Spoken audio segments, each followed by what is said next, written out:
안녕하십니까. 지금부터 2024년 상반기 금융안정보고서의 주요 내용에 대한 기자 설명회를 시작하겠습니다. 오늘 설명은 이종렬 부총재부님, 장정수 금융안정국장님께서 해주시겠습니다. 안녕하십니까. 한국은행 이종렬 부총재부입니다. 한국은행은 한국은행법 96조 1항에 따라 연 2회 금융안정보고서를 작성하고 있습니다. 오늘 설명드릴 24년 상반기 금융안정보고서는 금일 PDF 파일 형태로 국회에 제출되었으며 다음 주에 책자로 발간될 예정입니다. 지금부터 근본 금융안정보고서의 주요 내용을 보고서의 개관 및 종합평가 부분을 중심으로 설명드리겠습니다.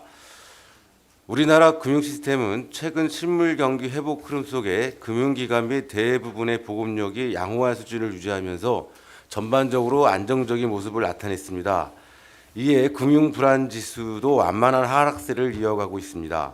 한편 중장기적 취약성 측면에서는 민간 신용 레버리지가 하락하고 자산시장이 대체로 안정적인 모습을 이어가는 등 금융 불균형 완화세가 지속되고 있는 것으로 판단됩니다. 이를 반영하여 금융 취약성 지수도 하락세를 지속하여 장기 평균을 다소 하회하는 수준으로 나타났습니다. 부문별 상황을 살펴보면 신용시장에서는 GDP 대비 민간 신용 비율이 지난해 3, 4분기 이후 하락하고 있지만 취약 부분을 중심으로 대출 연체율 상승세가 이어지고 있는 모습입니다. 자산시장에서는 주요국 통화정책 기대 변화 등에 따라 금융시장의 가격 변수가 등락을 보였으나 신용 스프레드가 축소되는 등 대체로 안정적인 모습을 보였으며 주택가격은 최근 수도권을 중심으로 일부 지역에서 상승 전환하는 것으로 보입니다. 금융기관의 경우 비은행을 중심으로 건전성이 다소 저하되면서 업권 간의 차별화된 모습을 보이고 있으나 보건력은 자본 적정성 및 유동성 비율이 규제의 기준을 상회하는 등 양호한 수준을 지속하고 있습니다. 대부분의 경우 외국인 증권 투자 자금이 글로벌 위험 자산 선호 심리 유지 등으로 주식과 채권 모두 순유입되었으며 대지급 능력도 대체로 양호한 모습을 이어가고 있습니다. 이상의 결과를 종합적으로 보면 우리나라 금융시스템은 전반적으로 안정적인 모습을 나타내고 있습니다. 다만 앞으로 취약 부분의 채무상환 부담 누중, 부동산 PF 부실 우려, 금융기관의 자산 건전성 저하, 주요국 통화정책 기조 등 대외 여건 관련 불확실성 증대 등은 우리 금융시스템의 안전성을 저해하는 리스크 요인으로 작용할 우려가 있습니다. 이러한 리스크 요인에 대비하기 위해 정책당국은 부동산 PF 관련 불확실성 완화 및 시장 불안 해소를 도모하고 금융기관들은 손실 흡수 능력 강화와 함께 자산 건전성 개선 노력을 지속해야 하며 정책당국과 금융기관은 민간 신용 레버리지 점진적 하향 안정화를 위해 지속적으로 노력할 필요가 있겠습니다.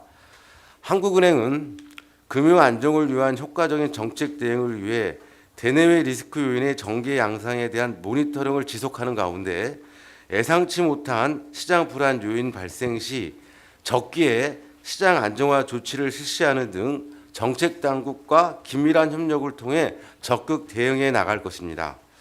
이상으로 금융안전보고서의 주요 내용을 간단히 설명드렸습니다. 추가로 국장님 하실 말씀입니다. 예. 첨언을 드리자면 근본 금융안정보고서에서는 최근 금융 시스템의 취약성과 리스크 요인을 중점적으로 점검하고 이에 대한 대응 방안을 제시하는 데 주안점을 두었습니다. 현안 분석에서는 우리나라의 가계, 기업, 정부의 부채 규모를 의미하는 매크로 레버리지 현황을 주요국과 비교하여 평가하였으며 금년의 마이크로 데이터를 활용하여 재구축한 스트레스 테스트 모형 샘프 2.0을 통해 국내 금융기관의 보건력도 보다 정밀하게 점검하였습니다. 참고 박스에서는 가계 및 자영업자 대출 연체율, 부동산 PF 관련 금융 익스포저, 은행 및 비은행 금융기관의 자산 건전성과 유동성 대응 능력 관련한 리스크를 살펴보았습니다. 이 밖에 금년 상반기 환율 상승기의 대내 여건과 주요국의 바젤3 도입 현황 등 금융 안정과 관련한 대내외 주요 관심 이슈들도 함께 보고서에 수록하였습니다. 네, 지금부터는 기자님들 질의응답 받도록 하겠습니다. 질문 주실 때에는 소속과 성명을 함께 말씀 부탁드립니다. 자, 앞쪽에 최 기자님.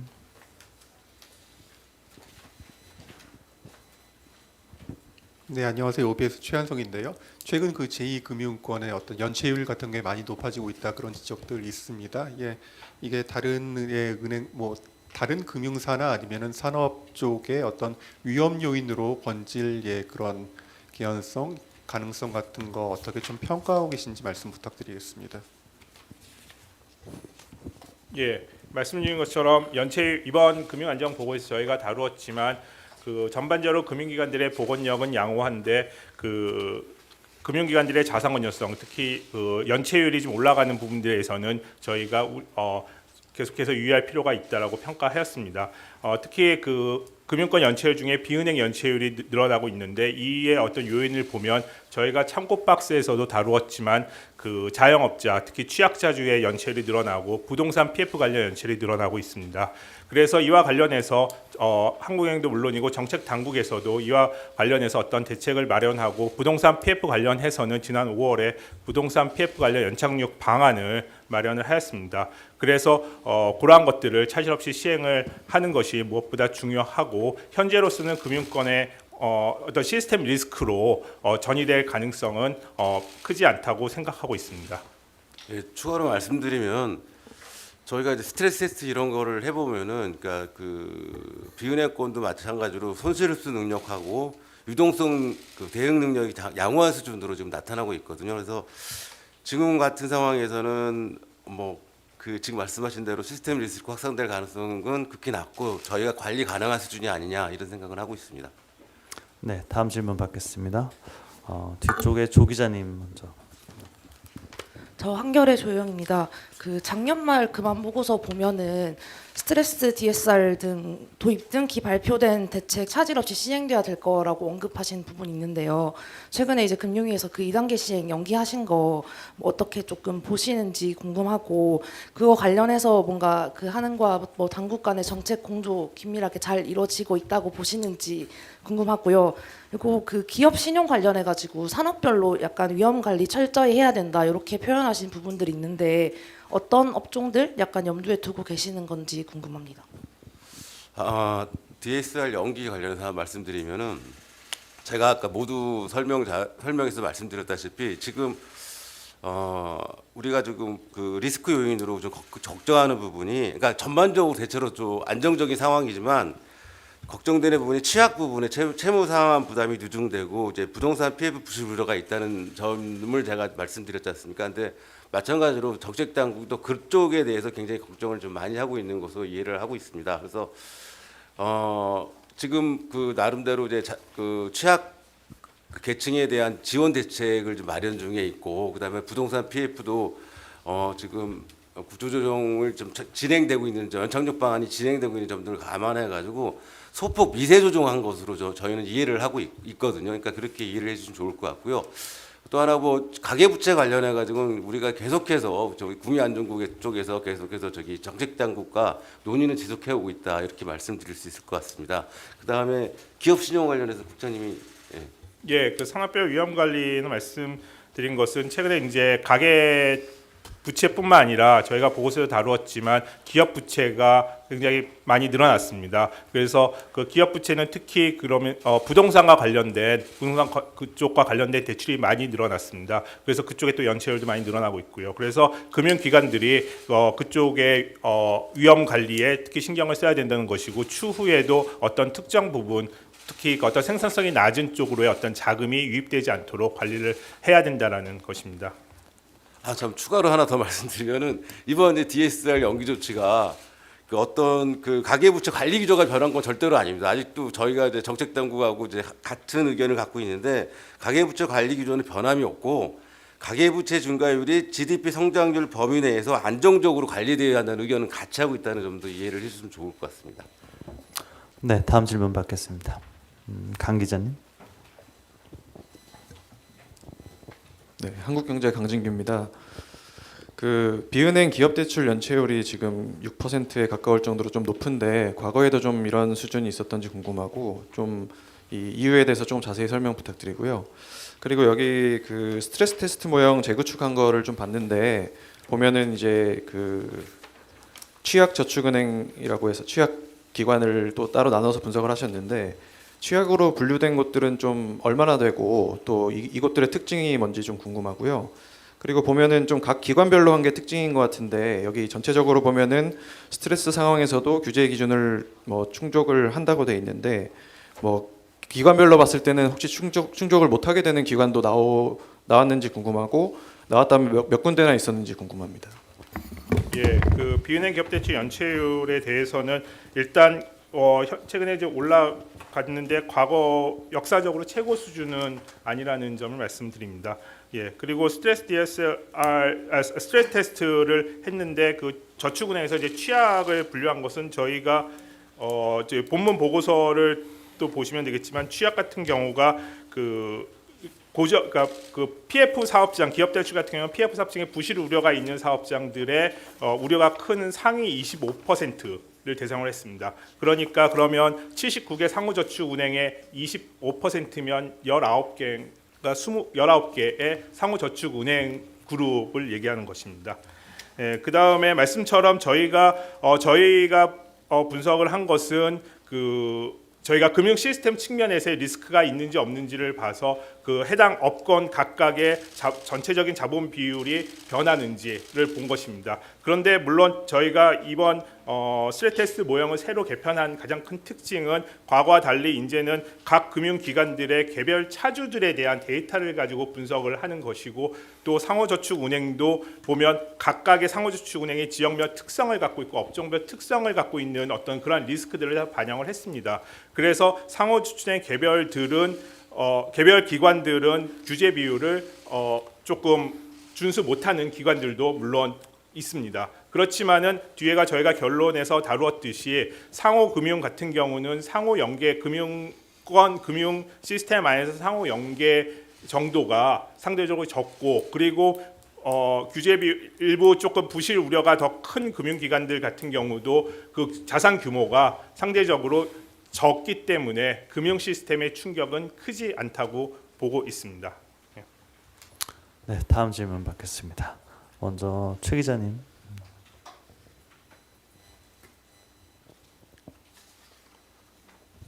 이데일리 최정입니다. 아까 질문이 좀 나왔는데 스트레스 DSR 이제 2단계 시행이 좀 늦춰졌는데 그거 외에 이제 그거를 포함해서 이제 주담대 고정금리 대출 금리가 최근에 최저 2%대로 내려간 부분도 있고 주담대가 계속 늘어나고 신생아 대출이 그 중에서 한 60% 차지하고 또 최근에 수도권 중심으로 주택 가격이 계속 오르고 신고가를 경신한 곳도 있고 또 주택 심리 지수도 올라가는데 이런 상황이 계속 이렇게 전반적으로 보면은 또 이제 우리가 앞으로 내다봤을 때 이제 금리 인하도 뭐 우리나라 논외로 하더라도 연준은 어쨌든 금리를 내릴 거고 하면은 가계대출이 다시 증가하거나 주택 가격의 상승이 좀 가속화될 위험은 없다고 보시는지 좀 궁금하고요. 두 번째 질문은 이제 비은행 뱅크런을 분석한 보고서가 있는데 최근에 디지털 뱅크런으로 해가지고 뭐 24시간 이내에 자금이 확 유출되는 거가 막 걱정된다고 막 했었는데 여기서 분석하신 거는 3개월간 그 가금이 이탈하는 상황을 가정해서 테스트한 건데 그게 분석한 게 현 시점에서 어떤 의미가 있는지 좀 궁금합니다. 지금 기자님 말씀하신 대로 이제 집값도 그러니까 서울 일부 지역에서 상승 전환하고 그다음에 좀 이런 뭐 지금 금리나 기대감도 있고 그래가지고 앞으로 이제 가계부채가 더 늘어나지 않을까 걱정하는 뭐 부분들도 많이 있는 것 같아요. 사실 저희도 이제 그런 부분에 좀 걱정스러운 부분이 있어가지고. 근데 이게 지금 기조적인 상승 전환인지 아닌지는 조금 더 시간을 두고 지켜봐야 되지 않을까라는 생각이 들고 그래서 저희가 모니터링을 좀 잘하고 필요시에는 또 적절한 조치를 취해 나갈 거다라고 생각을 하고 있고 그거 관련해 가지고 정책과 금융당국하고 계속 논의를 하고 있다는 점 좀 말씀드리는 거고요.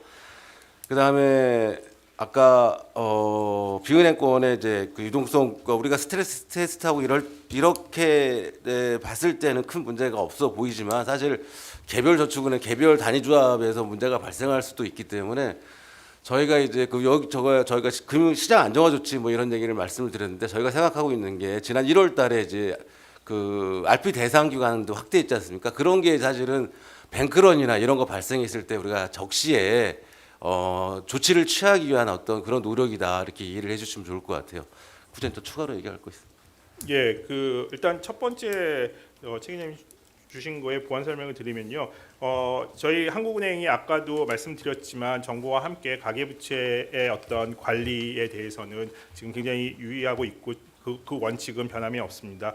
그리고 이제 말씀처럼 지금 최근에 최근에 가계부채가 증가가 되고 또 이것이 또 주택 거래가 늘어나면서 있는 부분들이 있고 말씀처럼 최근에 또 정책금융도 함께 이제 늘어난 부분들이 있습니다. 이러한 것들을 모두 유념해서 저희가 가계부채를 면밀히 모니터링하고 또 필요하다면 앞서 그 스트레스 DSR의 2단계가 이제 9월에 시행이 되었는데 그와 함께 또 필요하다면 그 DSR 적용 범위 어떤 확대 가능성이라는 수단도 갖고 있습니다. 이를 통해서 가계부채를 저희가 명목 GDP 성장률 이내에서 가계부채 비율을 관리한다라는 원칙 하에서 가계부채를 관리할 것이라는 것을 말씀드립니다. 그리고 디지털 뱅크런 저희가 유동성 비율을 추정한 거에 대해서 말씀처럼 저희가 여기서 한 것은 최 기자님 말씀하신 것처럼 뭐 3개월 기간 동안의 유동성 유출을 추정한 것이 아니라 각 금융기관들마다의 유동성 현금 유출 예상액을 추정을 했습니다. 그래서 상호금융이나 예금 취급기관, 비은행 예금 취급 같은 경우는 예금 보호 한도가 되는 것 같은 경우는 아무래도 유출률이 적을 테니까 그 규모는 좀 작게 하고 예금 보호 이상의 한도는 유출률이 좀 크게 추정을 한다든지 보험 같은 경우는 보통 보면 이제 3개월 보험금 지급할 것이 있는 것을 저희가 그냥 1년치 보험 지급이 한꺼번에 나간다는 가정 등을 한 것이고요. 그 다음에 현금 확보 가능액은 이제 갖고 있는 자산들을 얼마나 빨리 확보할 수 있는지를 감안해서 현금 확보, 유동성 확보 비율을 감안한 것입니다. 예. 다음 질문 받겠습니다. 네, 뒤쪽입니다. 황 기자님.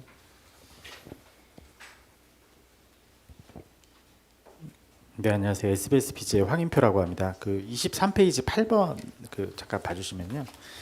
그 비은행 기관의 약간 그 리스크에 대해서 두 가지만 여쭤보겠습니다. 부실 자산의 빠른 증가라는 가정을 하셨는데 대충 이게 앞에 고정 이하 여신 그거 뭐 모두 손실화되는 그건 아닌 것 같고 금융당에서 보시기에 뭐 이런 거 정도 뭐 PF 갑자기 뭐 부실이라든가 기업 뭐 부도 예를 들면 어떤 것들이 부실 자산의 빠른 증가로 좀 예측이 되는지 그거 하나랑 여기 유동성 이벤트를 야기할 수 있다고 표현하셨는데 이게 저는 딱 좀 보자마자 뱅크러운 생각이 잠깐 들었었거든요.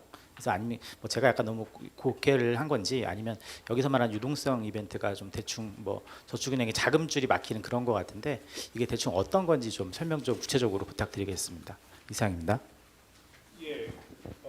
일단 두 번째 질문부터 답을 말씀드리겠습니다. 그 유동성 이벤트라는 것은 가장 대표적인 저희가 생각할 수 있는 우리나라의 사례를 보면 2020년 레고랜드 사태일 것입니다. 레고랜드 사태로 해서 부동산 PF 우실이 커지면서 그때 증권사 쪽에서의 어떤 단기 금융시장에서의 자금 조달에 이런 어려움이 있었습니다. 뭐 그래서 이제 그러한 것들을 생각해 볼 수 있을 것이고요.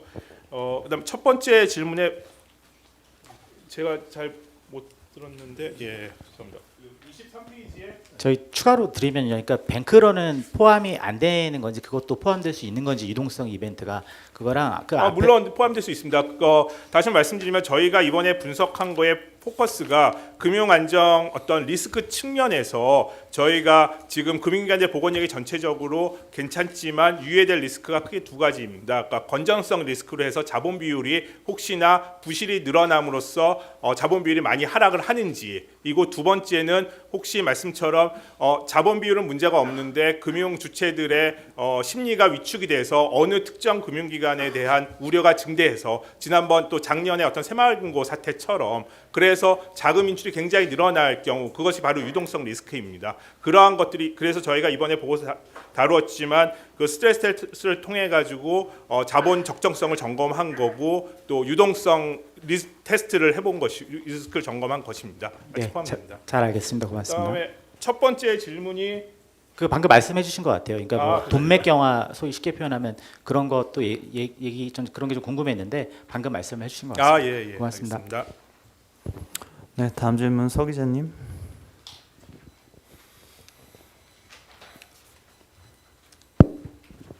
안녕하세요. 이투데이 서지희라고 합니다. 아까 국장님 말씀하셨을 때 저 스트레스 DSR 적용 범위 확대 수단도 있다라는 말씀하셨던 게 저희 원래 단계별로 이제 적용 범위가 확대가 되는데 그 단계 원래 이제는 숫자적으로 단계별 확대를 말씀하시는 건지 아니면 스트레스 DSR의 적용 범위를 지금 기존 안보다 추가로 더 확대를 할 수단이 있다는 것인지 먼저 말씀 궁금합니다. 예, 그거는 일단 스트레스 DSR이라는 것은 금융기관들이 이제 대출을 받는 사람들한테 대출 한도를 정할 때 가상금리를 주는 걸로써 저희가 원래 7월에 9월로 2단계를 유예한 것이고요. 그 다음에 이제 3단계가 예정되어 있는 건 스트레스 DSR인 거고요. 아까 제가 말씀드린 거는 그거 말고 저희가 그러니까 저희가 은행에 가서 금융기관에서 대출을 받을 때 DSR 적용을 받습니다. 그러니까 대출 원리금을 내 소득에 비해서 40% 은행은 비은행은 50% 한도 내에서 받도록 돼 있습니다. 근데 그것을 적용받는 대출이 예외가 되는 것들이 여전히 많이 있습니다. 뭐 대표적인 게 전세자금 대출이라든지 또 중도금 대출이라든지 그다음에 요즘 뭐 많이 얘기가 되는 정책금융도 마찬가지입니다. 예를 들어서 그래서 가계부채가 많이 늘어날 경우에는 그 DSR 은행 같은 경우 40% 한도 적용받는 그 대상을 범위를 좀 더 늘리는 것도 저희가 하나의 수단으로 검토해 볼 수 있다는 얘기입니다.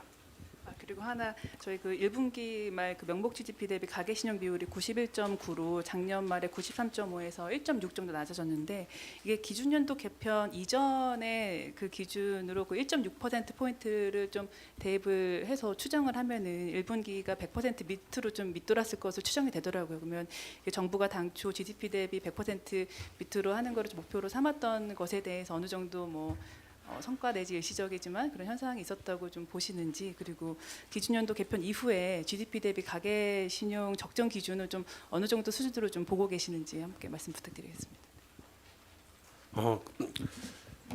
지금 기자님 말씀하신 대로 사실은 성과가 있었다라고 얘기를 할 수 있을 것 같아요. 그러니까 두 가지 측면이죠. 사실은 GDP 성장률이 뭐 예상보다 좋았던 점도 있지만 우리가 여러 가지 조치를 취해가지고 금리도 고금리고 그다음에 여러 가지 정부에서 하는 정책들이 이제 가계부채를 줄이는 효과를 냈기 때문에 그에 따라서 어떤가 뭐 기존 기준으로도 100% 이하로 떨어지는 그런 효과가 있지 않았나 이렇게 생각을 하고 있고, 또 하나가 뭐였더라?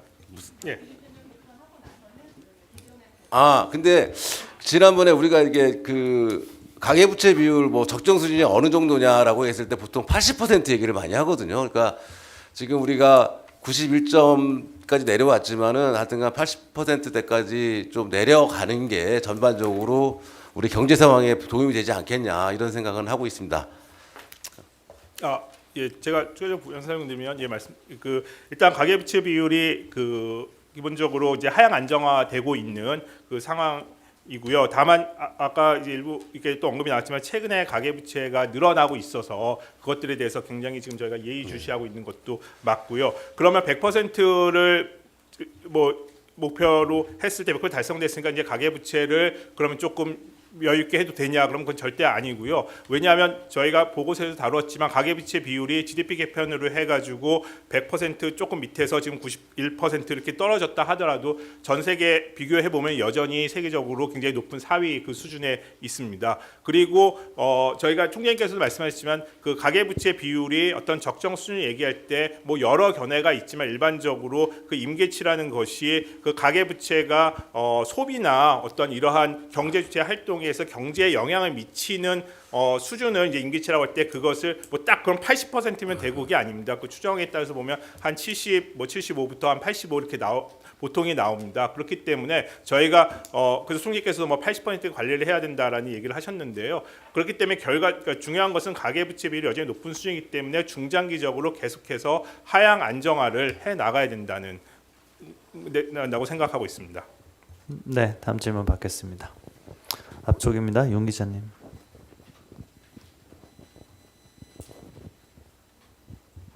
네, 안녕하세요. 한국일보 윤주영이라고 합니다. 그 2단계 스트레스 DSR에 대한 질문이 많이 나왔는데 추가적으로 하나만 더 여쭈면요. 그 어제 당국 결정으로 인해서 가계부채 증가세에 불을 붙일 거다 이런 비판도 많이 나온 것으로 아는데 그 한은은 그러면 이번 당국 결정으로 인해서 앞으로 2개월 동안 가계부채 증가세에 어떤 뭐 영향이 있을 것으로 보시는지 궁금하고요. 그리고 두 번째로는 그 부동산 PF를 이번에도 중요한 우려 사항으로 꼽으셨는데 이게 구조조정이 더디기 때문인지 아니면 구조조정에도 불구하고 그 어쩔 수 없는 여러 가지 상황 때문에 지금 연체율 상승은 뭐 잡을 수 없는 흐름인 것인지 여기에 대해서 구체적인 설명 부탁드립니다. 부동산 PF 먼저 말씀드리면은 그 연체율이 높아지고 있지만 사실은 과거 위기 시에 비해서 굉장히 낮은 수준이에요. 과거 위기 시에 지금 현재 1사분기 말 PF 연체율은 3.6%고 과거 2012년 말에 13.6%였어요. 그러니까 거기에 비해서는 낮은 수준이지만 계속 좀 올라가고 있는 점에 저희가 유의를 해야 된다 이런 말씀을 드리는 거고요. 또 이게 아직까지는 저희가 생각하는 거는 금융기관 손실 흡수 능력도 많이 커지고 또 PF 만기 도래 시점도 많이 분산돼 있고 그래서 지금까지는 제 관리 가능한 수준이다 이렇게 저희는 생각을 하고 있습니다. 그래서 이게 뭐 아직 크게 문제될 거라고 생각은 하지 않는데 그래도 잘 관리해야 된다는 점에서 저희가 이제 리스크 요인을 뽑았던 거고요. 그리고 지금 이 부동산 PF 연착륙을 위해서 관계 당국이 굉장히 노력을 하고 있다는 점도 여러분들이 이해해 주시면 좋을 것 같아요. 그리고 가계부채 증가세가 확대될 거는 국장님. 예, 그 부동산 PF 관련해서 제가 좀 추가적으로 좀 말씀드리겠습니다. 그 부동산 PF 연체율 올라가는 게 구조조정이 더뎌서 그런 것이냐, 또는 왜 올라간 것이냐에 있어서는 저희가 지난 5월에 부동산 PF 연착륙 방안을 발표한 것은 정부가 부동산 PF 구조조정을 하고는 있었으나 그것이 조금 좀 이렇게 좀 지연이 되고 뭐 이러한 부분들이 있었기 때문에 그러면서 연체율도 올라가고 있었던 거고요. 최근에 연체율이 또 계속 또 올라간 거는 그러한 부분뿐만 아니라 그러면서 부동산 PF 연착륙 방안을 발표하고 정책 당국에서 금융권 대주단한테 그 부동산 PF 리스크 관리를 강화하라고 했습니다. 그래서 기존에 그냥 무조건 만기를 연장해 줬거나 연체 이자를 유지했던 것들을 지금은 다 이제 부실로 인식한다든지 그런 식으로 어떤 리스크를 관리를 강화하면서 그 연체율이 그래서 부실해서 인식하면서 연체율 관리가 강화된 부분이 있고요. 그러면 앞으로 어떻게 될 것 같으냐 하면 최근에 이제 부동산 PF가 사업성을 재평가하면서 그러한 부분이 부실이 인식이 되면 연체율이 좀 더 올라갈 가능성은 있습니다. 그렇지만은 부동산 PF 연착륙이 추진이 되면 그러면 금융계 정상 사업장에 대해서는 부동산 PF 대출을 새로 취급을 할 테니까 그러면 분모가 이제 늘어날 테고 또 분자인 어떤 부실 채권들은 저희가 부동산 PF 연착륙 방안에 보면 경공매라든지 그 부실 채권 자산 그 매각 상각을 또 적극적으로 하라고 하기 때문에 그럼 연체 채권들이 줄어들면서 그러면 이제 연체율은 또 이렇게 하락을 할 걸로 기대하고 있습니다. 그 다음에 말씀처럼 스트레스 DSR을 2개월 연계했는데 그걸로 가계대출이 크게 증가하는 거 아니냐라는 것은 일단 최근에 가계 대출이 4월, 5월, 그 다음에 6월 해서 이렇게 부동산 가격이 좀 올라가고 정책금융과 함께해서 늘어나고 있는 부분들이 있어서 그것이 6월 뭐 이렇게 해서 지금 이어질 가능성은 있습니다. 그렇지만은 그리고 앞서 제가 말씀드렸지만 저희가 뭐 2개월의 가계부채를 보는 것보다는 이제 앞으로의 어떤 가계부채를 봤을 때 부동산 가격과 함께 어떤 늘어날 요인이 있기 때문에 그에 대해서 계속 유의해서 보고 있다는 말씀을 드렸고요. 그렇지만 추가적으로 말씀을 드리면 여러 지표들 중에 부동산 저희가 어제 그 소비자 동향지수에서 주택 매수 심리 그러니까 주택 가격 전망 지수가 뭐 지금 올라간 것들이 있는데 또 그와 함께 또 다른 지표인 한국은행이 아닌 뭐 부동산에서 나오는 보면 주택 매수 심리라는 지표도 있습니다. 그거는 보면 조금 올라갔지만 과거에 비해서 여전히 굉장히 낮은 수준입니다. 그러니까 부동산 가격이 좀 가격 상승 전망은 있지만 여전히 부동산 가격이 높다는 인식도 해서 매수 심리에 대해서는 여전히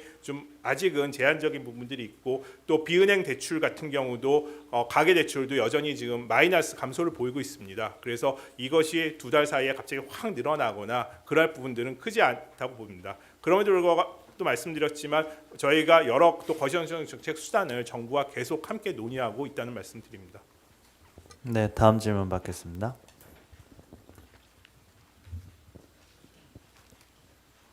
네, 뒤쪽에 임 기자님.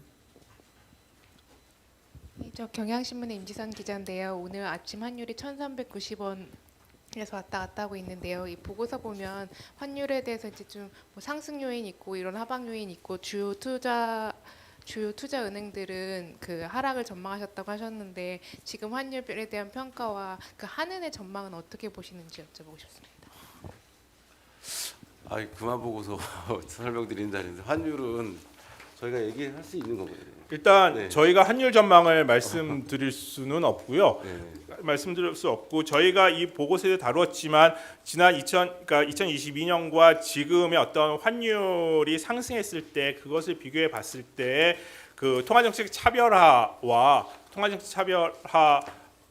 부분들은 이제 같은 요인이지만 그 외에 다른 부분들은 그때보다 지금 여러 요인들이 이제 혼재해 있다는 것이고요. 또 그리고 좀 강세를 좀 더 끌어올리는 그러한 강세 약세, 그러니까 환율 상승 더 끌어오는 요인들은 그때보다는 더 적다. 그게 가장 대표적인 게 지금 우리 대내 요인 같은 경우는 경상수지라든지 뭐 이런 부분에서 그렇다는 내용을 담고 있습니다. 그래서 IB나 이런 쪽에서도 환율이 이제 하반기에는 이제 하락할 걸로 전망하는 것 같고요. 그럼에도 불구하고 저희가 또 보고서에 다루었지만 통화정책 기조 차별화나 이러한들 어떤 거에 따라서 또는 엔화나 위안화 약세 변동, 그러니까 환율 변동에 따라서 환율의 변동성이 커질 수는 있는 가능성은 배제하지 않고요. 이 경우에는 당연히 저희가 그러면 쏠림이나 이런 문제가 있다면 시장 안정 조치는 당연히 필요하다고 봅니다. 네, 다음 질문 받겠습니다. 네, 김 기자님.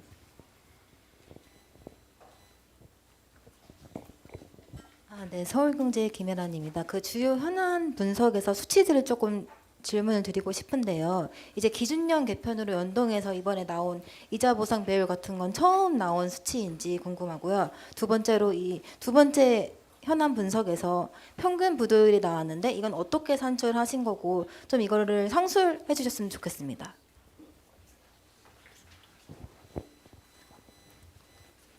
이자 보상 배율은 기준년 개편하고는 상관은 없고요. 그 이자 보상 비율은 저희가 매크로 레버리지에서 한 거는 저 S&P에서 있는 2만 개의 어떤 그러니까 주요 기업 전 세계의 어떤 그 데이터를 분석한 건데 이자 보상 비율은 그 기업들의 그러니까 이자를 설명해 주세요. 이자 보상 배율은 분모 쪽에 이자 지급액이 들어있고 위에 분자 쪽에 영업이익이 들어가기 때문에 기준년 개편이 GDP하고는 전혀 상관없는 수치로 산정이 된다고 생각하시면 될 것 같습니다. 평균 부도율에 대한 질문이 있었습니다.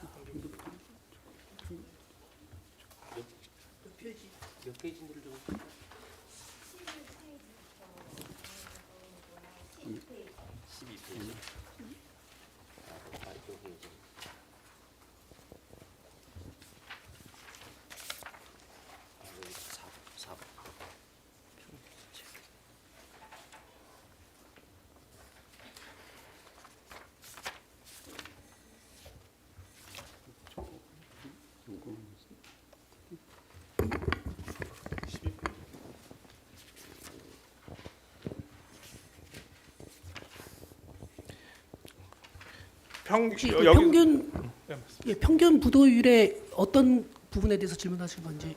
예. 정의에 대해서 좀 궁금해서. 부도율의 그 정의라는 거는 이제 은행 원래 그 기본적인 부도율의 정의라는 거는 어떤 그 대출 자산의 자산 건전성 분류 기준이 건전한 쪽에서 이제 안 좋은 쪽으로 넘어가는 그 비율을 부도율이라고 하거든요. 그래서 기본적으로는 그 은행들이 갖고 있는 대출 자산들의 건전성 분리 기준을 바탕으로 넘어가는 정도를 저희가 그 데이터가 있으면 계산을 합니다. 근데 그 은행 같은 경우는 그 관련된 그 데이터가 있고 저축은행도 데이터가 있어서 그 부도율을 그 자산 건전성 분류 기준을 바탕으로 해서 넘어가는 그 비율을 계산을 하고요. 그다음에 그 나머지 상호금융 같은 경우는 고정 이하의 여신 비율을 부도율의 대체 지표로 봅니다. 예. 네, 다음 질문. 여기서 그리고 평균이라는 개념은 기관들의 그 부도율을 그냥 단순 평균한 기준입니다. 다음 질문 받겠습니다. 네, 한 기자님.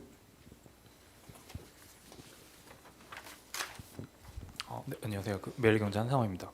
저도 주요 현안 분석 내용 중에 스트레스 테스트 모형 결과에 대해서 좀 여쭤보려고 하는데요. 여기서 분석 결과를 보면은 고정이하 여신 비율 상승폭이 취약저축은행하고 취약 새마을금고 같은 경우에는 2배 가까이 약간 늘어나는 것으로 나오는데, 이렇게 좀 비율이 크게 늘어나면 금융 시스템이나 경제 전반에 좀 어떤 영향을 미치는지 궁금하고, 그리고 그 내용 중에 마지막에 보면은 금융기관의 손실 흡수 능력을 확충해 나가야 된다, 이렇게 제언하는 내용이 있는데, 좀 어떤 방향으로 관련 제도를 확충해야 나가는지 좀 이렇게 설명 부탁드리겠습니다. 일단 스트레스 테스트에서의 상호저축과 새마을금고의 어떤 취약 부분은 앞서 말씀드렸지만, 저희가 상호저축은행에서의 상호저축은행에서의 기업 PF 대출 중에 부실률과 큰 데들을 이제 중에 큰 데 상위 25%를 지금 취약으로 분류한 것이고요. 새마을금고도 고정이하 여신 비율을 가지고 순자본 비율을 가지고 그 그룹을 가지고 양호 보통 양호 보통 취약으로 분류한 것입니다. 그래서 상대적으로 그러다 보니까 그쪽의 충격에 거시경제 시나리오의 어떤 충격이 가해졌을 때 그 그룹에서의 충격이 당연히 클 수밖에 없는 것입니다.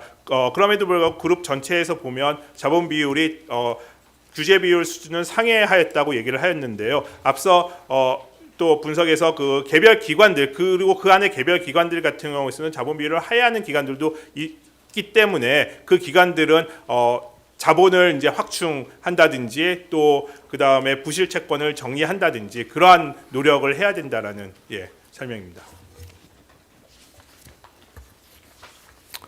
답변이 다 되셨나요?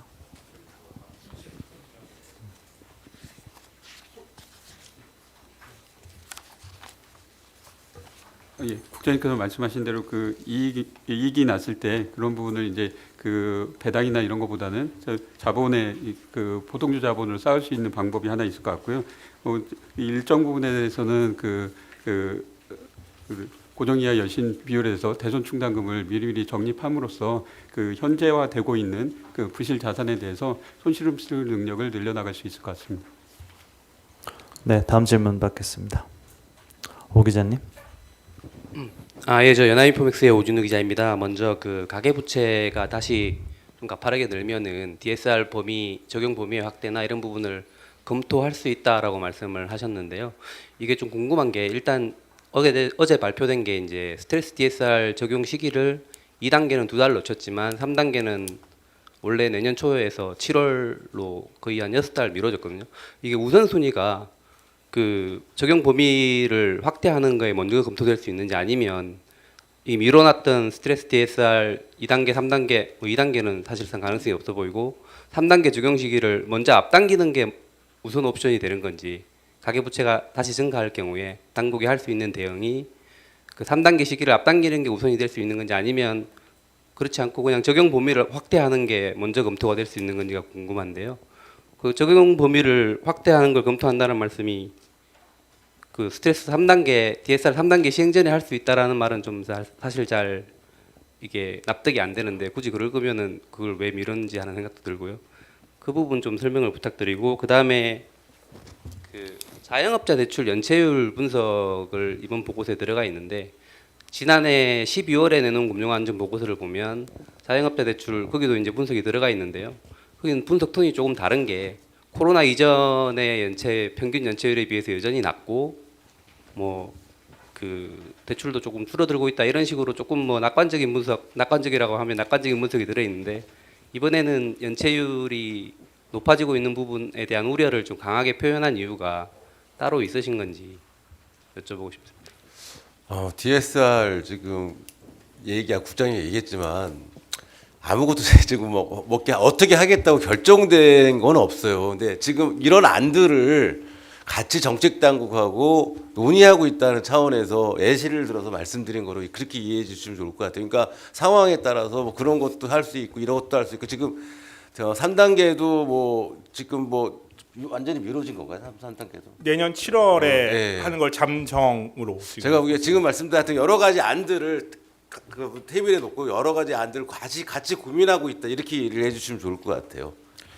기자님 말씀처럼 DSR 점검을 확대하는 거랑 스트레스 DSR의 2단계하고 3단계를 확대하는 것이 꼭 스트레스 DSR 3단계를 먼저 해야 되냐는 꼭 그렇지 않을 수도 있다는 생각을 합니다. DSR 적용법이 확대하는 것은 앞서 말씀드린 것처럼 DSR이 현재 적용하고 있지 않는 대출에 대해서 그것을 더 적용을 하는 것이고요. 스트레스 DSR이랑 DSR을 적용하고 있는 대출들에 대해서 그걸 원리금을 계산할 때 가상금리를 더하는 것이고 3단계, 2단계 지금 현재 1단계는 지난 2월에 실시된 거는 은행의 주택담보대출이고 원래 그러니까 9월에 실시하는 게 이제 은행의 신용대출 그 다음에 비은행의 주택담보대출입니다. 그리고 3단계가 이제 전체 대출 다 은행 비은행 다 그러니까 전체 대출이라는 게 그 DSR 그러니까 아까 얘기한 것처럼 비은행의 신용대출이나 기타 대출 같은 거 다입니다.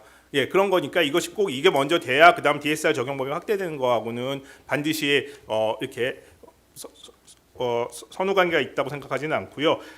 자영업자 연체율에 대해서는 말씀처럼 작년 하반기에 봤을 때하고 지금 했을 때 연체율 상승세가 지속이 되고 있고 저희가 분석 보고서 다루었지만 연체 차주 수가 또 계속 늘어나고 있고 또 연체 진입률 이 계속 올라가면서 지속률도 올라가고 있는 것입니다. 특히 과거와 다르게 과거에는 저희가 자영업자 연체율 같은 경우가 그렇게 금리 인상기에도 크지 않았었는데 이번에는 이제 금리 인상기에 특히 자영업자 연체율 특히 취약차 중심으로 굉장히 이제 올라가고 있는 부분에 대해서 우려를 그러니까 그런 것에서 리스크가 있다라는 것을 언급한 것입니다. 잠깐 첨언해서 자영업자 부분 관련해 조금만 첨언해서 설명드리면요. 지금 우리 금융 시스템에서 가장 취약한 부분 중에 하나가 자영업자 부분이지 않습니까? 코로나 2기 이후에 여전히 내수 부분이라든지 이런 부분들이 아직 회복세가 뚜렷하지 않은 상황이기 때문에 그런 부분에 있어서 우려가 계속 지속되고 왔고 그 부분은 여러 기자님들 잘 아시겠지만 저희가 금환보고에서 주기적으로 계속적으로 관심을 가지고 살펴보고 있는 리스크 요인이라는 점에서 이해를 해주시면 됩니다. 다만 우리가 관심을 있는 이 부분이 지금 최근에서는 특히 자영업자 부분에서는 상당히 좀 가파른 속도로 절대 레벨 자체가 지금 높은 건 그렇게 아주 높은 수준은 아닌 것 같습니다. 현재 1.56% 되는 것 같은데요. 근데 레벨보다는 지금 속도도 빠르게 올라가고 있는 부분이 있고 해서 저희가 아무래도 좀 좀 통화 긴축적인 영향이 계속 지속되고 있지 않습니까? 그런 측면에서 어떤 변화를 저희가 좀 더 깊이 있게 심도 있게 분석한 부분이라고 이해를 해주시면 될 것 같습니다. 네, 시간이 많이 소요됐습니다. 먼저 질문 안 하신 기자님 먼저 드리겠습니다. 강 기자님 앞쪽입니다.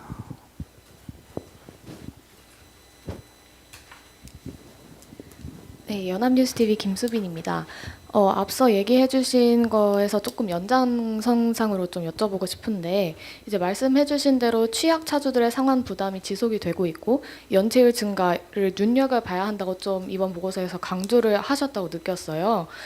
근데 이번에 이제 스트레스 DSR 2단계가 연기가 된 이유가 서민들 자영업자들의 범정부 지원책을 먼저 좀 시행을 하고 좀 봐야 된다. 라고 하면서 이제 연기를 하셨는데 그럼 일단 이제 이 부채 관리보다 지원을 하는 것이 더 우선적이라는 거에 공감을 하셨는지 혹은 이제 지금 당장 한도가 축소가 되면서 이제 직격탄을 맞으시는 것보다 이 방안이 더 관리에 효과적이라고 생각을 하셨는지 궁금합니다.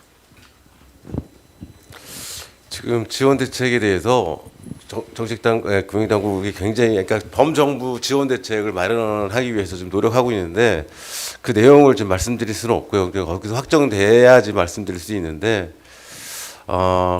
그게 마련되면 어느 정도 도움이 되지 않을까 저도 좀 그렇게 생각을 하고 있습니다. 근데 여기서 지금 말씀드릴 수 있는 상황이 아니라서 조금 지켜봐 주시면 좋을 것 같다 이런 말씀을 드릴 수 있을 것 같습니다. 네, 다음 질문 받겠습니다. 박 기자님, 그다음에 마지막으로 오 기자님 추가 질문 있으시면 질문 거기까지 하고 기사 설명회를 마감할까 합니다. 양해 부탁드립니다. 안녕하세요. 저 아이니프 24 박은경 기자인데요. 그 아까 좀 비슷한 질문인 것 같긴 한데 그 저축은행 말에서 부실 우려 대출 비중이 상위 25% 정도 된다고 말씀을 해주셨는데 그러면은 이렇게 23페이지에 보면 유동성 이벤트를 언급을 했는데 유동성 이벤트가 좀 유동성 우려가 좀 큰 저축은행 같은 경우에는 79개 저축은행 중에서 몇 퍼센트 정도로 좀 볼 수 있는지 혹시 테스트 결과 같은 게 나온 게 있을까요? 유동성 우려를 좀 어떤 수준으로 봐야 할지.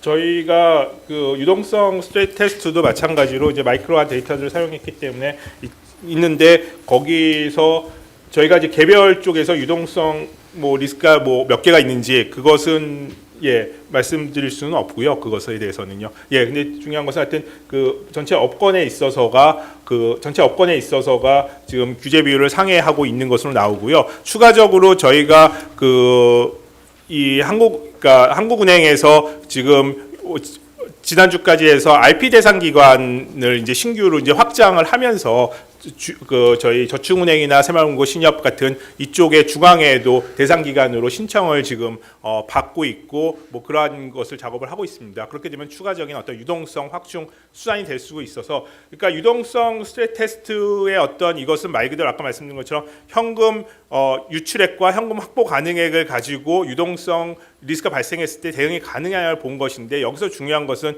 어떤 정책 대응이나 이런 것들은 전혀 고려하지 않은 그리고 굉장히 강한 시나리오에서의 테스트라는 것입니다. 네, 오 기자님 질문하십시오. 그 마지막 질문인데 그 작년까지 보면 금융안정보고서에서 가계 부분 경기대금 완충 자본 도입 필요성을 하늘은 계속 얘기를 하셨었는데요. 이번에는 안 들어가 있는 것 같습니다. 그리고 뭐 정부도 그 이야기는 더 이상 안 하는 것 같은데 그쪽 부분에 대한 논의는 지금 이제 없는 건지 그리고 필요성도 이제 크지 않다고 보시는 건지. 경기대응 완충자본 이미 경기대응 완충자본은 지난 5월부터 해서 금융기관들이 가계 1% 부분 경기대응 완충자본. 섹터별. 그거는 앞서 그러니까 여러 가지 거시전 정책에서 추가적으로 금융기관들의 어떤 대출을 이렇게 그러니까 거시건전성을 강화할 수 있는 하나의 수단으로 여전히 뭐 하나입니다. 뭐 이번에 안 넣었다고 저희가 고려를 안 한다는 건 아니고요. 그렇습니다. 네, 감사합니다. 시간이 많이 소요돼서 오늘 기자 설명회는 여기서 마치겠습니다. 양해 부탁드리며 감사합니다. 수고하셨습니다. 감사합니다.